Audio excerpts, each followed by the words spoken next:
Thank you for joining us here in Paris for hopefully what is a great event to kick off the week with a lot of activity in our industry. I'm really excited to walk you through a little bit of the vision, strategy, and how Circle is executing on that vision and what I think that opportunity looks like in the coming decade. Circle was founded over 10 years ago, and we were founded on this idea that you could build a new kind of money on the internet, new open protocols for money on the internet, that you could build these on open blockchain infrastructure, and that over time, that could literally lead to a world where global economic prosperity could be increased through this frictionless exchange of value. That was the founding mission of the company, 10 years ago. And a lot has happened in those 10 years.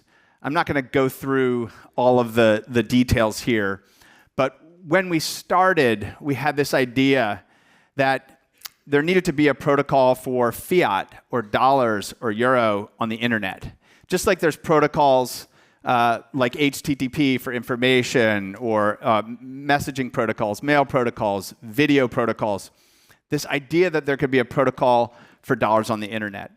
And we knew a couple of things. The first was that in order to do that, we needed to integrate with the traditional financial system, and we needed to work with governments, policymakers, and regulators to make this possible.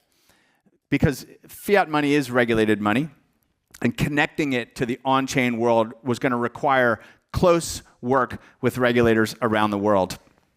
So 5 years into our history, we launched USDC. And it was one of the very first regulated dollar stablecoins in the world.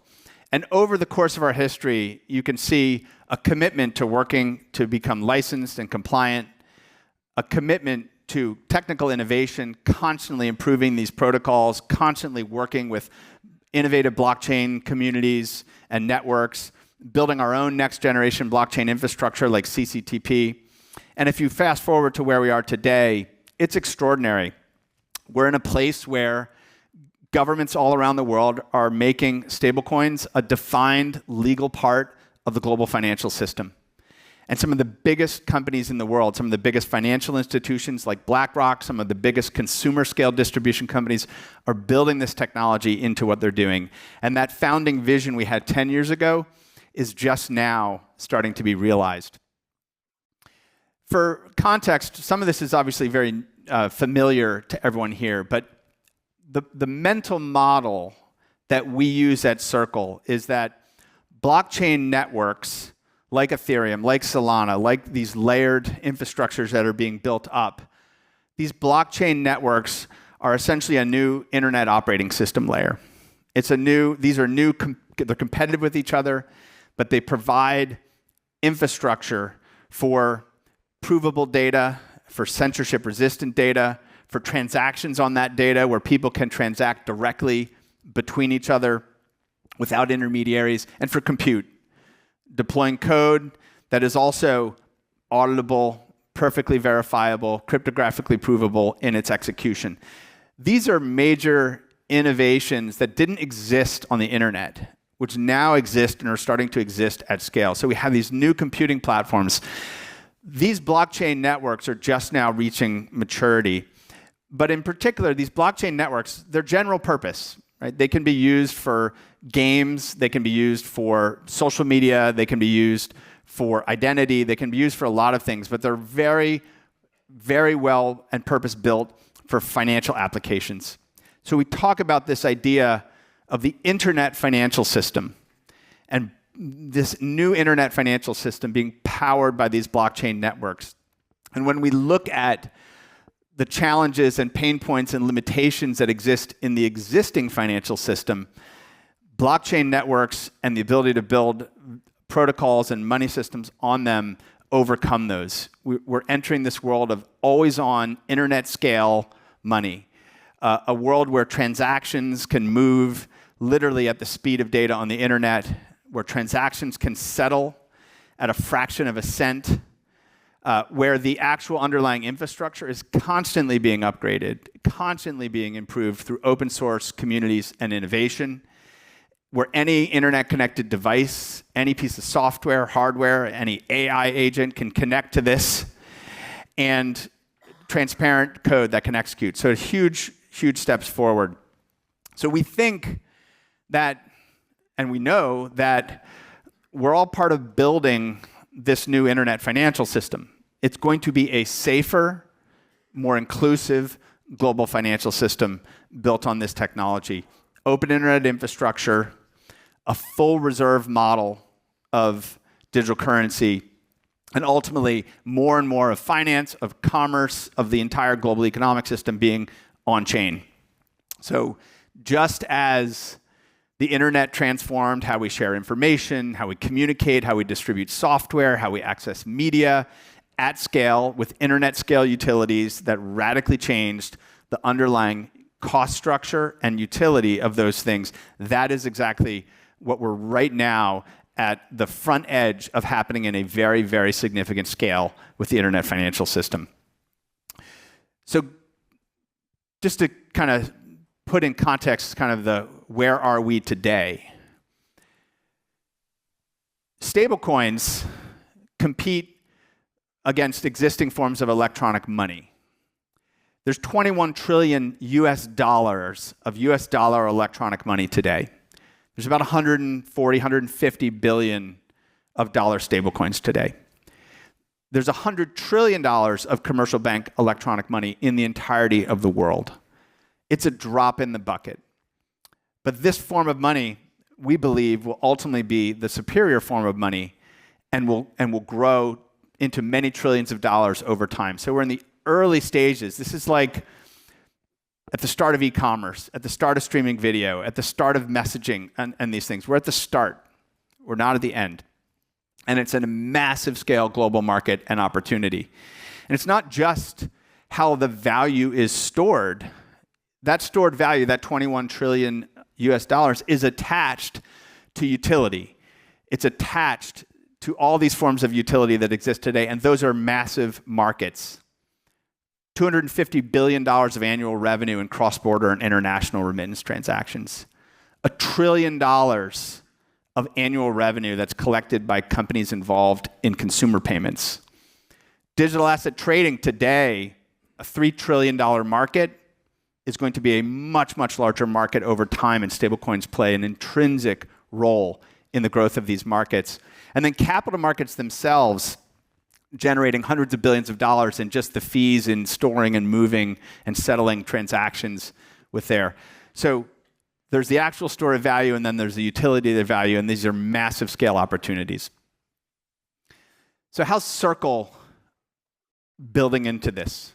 We're building into this by building a stablecoin network. And we're building the largest and most widely used stablecoin network in the world. Every person on every device should have the ability to access and interact with this new form of money. And we're building this as an open network. There's never been financial platforms that are open and accessible on the internet where any developer can come along and connect to a protocol and implement that new form of money. So it's a platform that developers can build on. It's a platform that individuals can directly connect through freely downloadable pieces of software.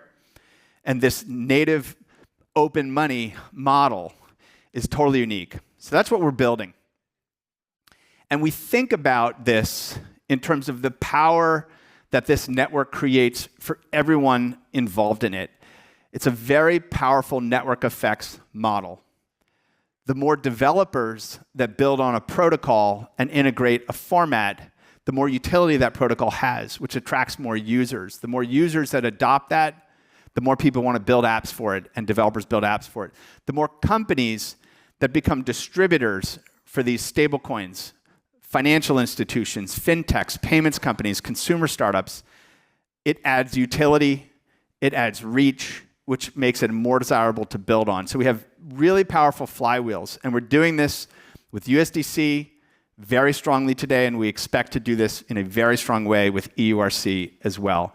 So it's this constant cycle of innovation, technical improvement, developer adoption, end user adoption, et cetera. So we're building this stablecoin network, and we're building this network value for all the participants to benefit from. I want to talk a little bit more from a strategy perspective about the big initiatives that we have to make this stablecoin network work at scale today. They span a few key areas. One is liquidity infrastructure, which is about ensuring that our digital dollar and digital euro have the safety, soundness, and liquidity that's unparalleled in the market. A second is the infrastructure we build ourselves, the stablecoin protocols, the cross-chain transfer protocol, the operation of those on over 15 different blockchain networks. And the third is a massive new part of what we're doing at Circle, which is our Web3 services, which is an end-to-end cloud infrastructure stack, a full technology stack for developers to build and deploy apps on blockchain networks. So I want to drill in a little bit into this. So USDC, EURC, we've built USDC and we're building EURC on some bedrock principles. These are fundamental. Safety, so minimal risk, strong safeguarding. Liquidity, the best ability to create, redeem, access through banking around the world. Transparency that's totally unparalleled. Regulatory leadership, and continuous technical innovation in the infrastructure itself. Just to give you a view into the underlying infrastructure and reserve infrastructure. So a couple things you should know. The first is that this is sort of our balance sheet, USDC in circulation and the reserves. The first thing to know is that this is governed by law. We are regulated to have to be able to redeem USDC one for one, and we've been regulated that way since 2018. The second is that there are regulations that stipulate the kinds of reserves we can hold. Because we choose to be regulated, we hold these reserves in the safest possible instruments. This is as close as you get to government-backed or government debt money. The Circle Reserve Fund, which is a fund that is issued and managed by BlackRock, the world's asset manager, holds almost 90% of the reserves. These are held either directly in short-term US government bonds or in overnight repurchase agreements over-collateralized by US government bonds. So the 85+% is this sort of US government-backed risk. The remaining, in this case, I don't know if this is perfectly up to date, $5 billion in cash is almost entirely held with multiple global systemically important banks. And these are the banks that effectively have been designated to have the full support of the governments that back them. So this is an incredibly safe infrastructure and the most transparent in the world. And I'm not just talking about in the stablecoin market. We believe that we are more transparent than any financial institution ever. We provide daily visibility into substantially all of these reserves through USDXX. Search it on Google. You can see the daily, every single security instrument that backs USDC. We provide weekly transparency into all the creation and redemption flows. And then twice a month, we work with one of the top 4 global public accounting firms to provide assurance that what we say is there is actually there. And then we're audited annually by a top 4 global public accounting firm. So we hold ourselves to this very high standard of transparency. And we're the most liquid. This is a total aggregate. We have minted or redeemed nearly 800 billion USDC since we launched it. That means it works. You can create, you can redeem, and we're building out an infrastructure now that is entirely global. We've brought online banking infrastructure in the US, in Singapore, in Hong Kong, in the EU, and soon in a whole series of other markets where institutions can interact directly with Circle and create and redeem USDC and EURC directly from their local banking systems and networks, including in some of these markets on a 24/7 basis. So we're building this global liquidity network directly, the primary liquidity of our stablecoins, and then indirectly through a vast range of distribution platforms that are providing that liquidity. So this tremendous investment in this, including regulated infrastructure around the world. The second key piece here, what we call our blockchain infrastructure services. So how to think about this. So you have the asset and the liquidity of that asset, that regulated asset. You also have our blockchain infrastructure services. Most of you experience this through our stablecoin protocols. If you have a wallet that connects to USDC and you use it on a blockchain network, we're constantly upgrading the protocol itself. We're improving it to make it more efficient. We're improving it to add features and security capabilities. So that's the core protocols. These are the smart contracts that we deploy and upgrade on the internet. But it also includes completely new blockchain infrastructure services like the cross-chain transfer protocol, which now accounts for the majority of bridged USDC. We've launched it on, I believe, 8 different blockchain networks, and effectively is the only way in the world to safely move USDC from one blockchain to another blockchain without extra fees, without security risks, without bridge hack risk. So CCTP is a very innovative protocol that now enables that kind of portability. So if you've got someone who built a game that's running on Polygon and they're holding USDC and they want to transact that to their Solana wallet or transact to their base Coinbase wallet, you can teleport that USDC directly. And we're making huge investments in this to improve it, the speed and capability of this innovative protocol. So these are just public infrastructure that exists on the public internet. Anyone can connect to this. Anyone can build on top of this. It's on these permissionless public blockchain networks. And then finally, we've been significantly investing in and scaling out Circle's Web3 services.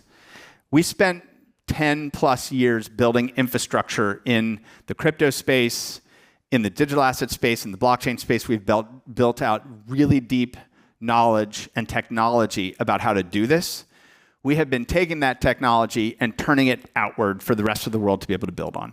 In the same way that Amazon took their know-how in building Amazon.com and turned it outward through Amazon Web Services to let anyone build an online business. Circle Web3 services today include several products. Our wallet infrastructure as a service, programmable wallets that allows for self-custody wallets, developer-controlled wallets across multiple chains, which is a very powerful development platform that takes advantage of advances in security and smart contract account wallets and other things.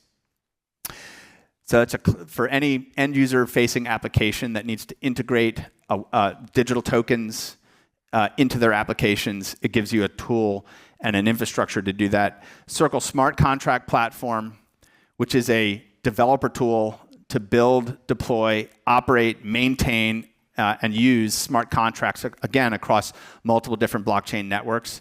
We want to make developing and deploying smart contracts very straightforward for any Web 2 developer that's coming into this. The template engines, other things that make it really powerful. And then the Circle Gas Station, which makes it possible for developers to build apps where their users never need to know what is gas or what is a gas token or anything about how to use that and just focus on a good user experience. Circle Gas Station gives developers the ability to do that. We have a lot more coming in this space. We are building more and more of these technology services that are cloud infrastructure services that we're offering as utilities to any developer, any enterprise, any consumer. And some of the biggest consumer scale internet companies and financial technology companies in the world are building on this stack. So this is designed to be enterprise scale, but it also works on a self-service basis for any startup. So it's our Web3 services. And the mission here is we want more apps on blockchain networks. We want more consumer utility on blockchain networks. We want more enterprises integrating on blockchain networks because that grows the value of this network that we're all part of building. So we're, as I said before, we're still in the early stages of the development of this. We talked about that from the perspective of market size, money, transaction volumes, other things. But when we think about where growth is coming from now and where growth is coming from over the next 3 years, 5 years, 7 years, 15 years, these are the areas that are growing. Stablecoins got their start in digital asset markets, and they're still a critical part of that, and they're going to remain a critical part of that.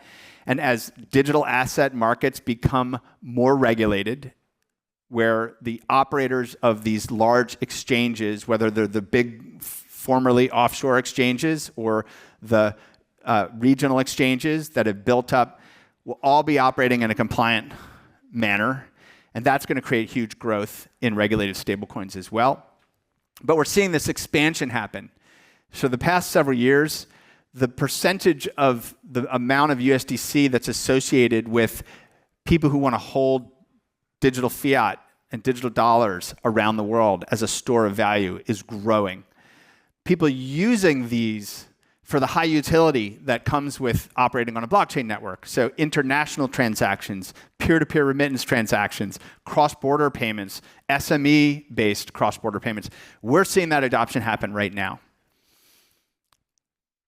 In a couple of years, through the innovations that are happening with blockchain networks right now and the huge usability improvements that are being made with Web3 tech and the UX of Web3 tech, we will be in a world in 12, 18, or 24 months where 1 billion people can reach in their pocket and take out an app that they already know and use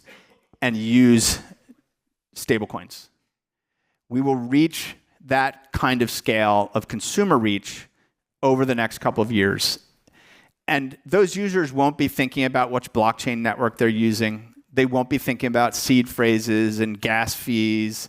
They're just going to be transacting and interacting. That's the user experience that's being delivered, not just by Circle, but by the whole ecosystem. And when that happens, every business in the world will be highly motivated to add a digital wallet to their web stack. Why? Because they'll be able to directly settle a transaction with any person, any business, at the speed of the internet at a fraction of the cost. Huge value will grow in terms of how consumers can make payments on the internet in a way that just wasn't possible. And this grows into other areas, into capital markets, where the ability to settle trades, to move cash in and out of different forms of funds and investment structures that are operating in on-chain capital markets is also growing. Tokenized funds are emerging. We're seeing more and more of this. USDC, and we expect under MiCA, EURC, are going to play really critical roles in how digital cash moves in and out of all of these different capital market structures. That's where the growth is going to come from. We see these use cases all in the market today. We have end users paying 25 cents to purchase a digital item in a Web3 game on a blockchain like Solana. And at the other end, we have the largest electronic markets firms in the world settling multi-hundred-million-dollar bilateral trades with each other using the exact same technology. So we're already living in this world, but that growth and that scale is going to come from these places. So coming back to the start here, we're just delivering the 1.0 of Circle. We're just reaching the 1.0. When we envisioned this company and we envisioned what was going to become possible, it took 10 years. And that's pretty fast, actually, when you think about changing the financial system and changing and building a new internet financial system. When we think about the next 10 years, is the world ready? Are we collectively all ready? I think it's incredible when I see the energy that exists in this industry. Builders and doers kind of lead the world, and we're all collectively building and kind of shaping the art of what's possible for society. Through our actions, we're creating an environment which shapes policy.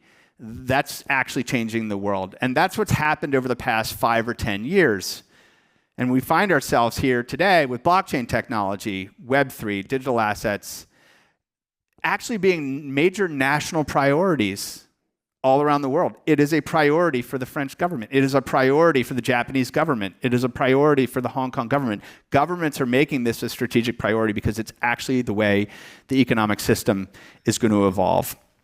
And we believe really deeply that open innovation, the kind of innovation that's come from blockchain networks and open protocols like stablecoins that run on these networks, regulatory clarity, which is happening all around us. So this is our first 10 years.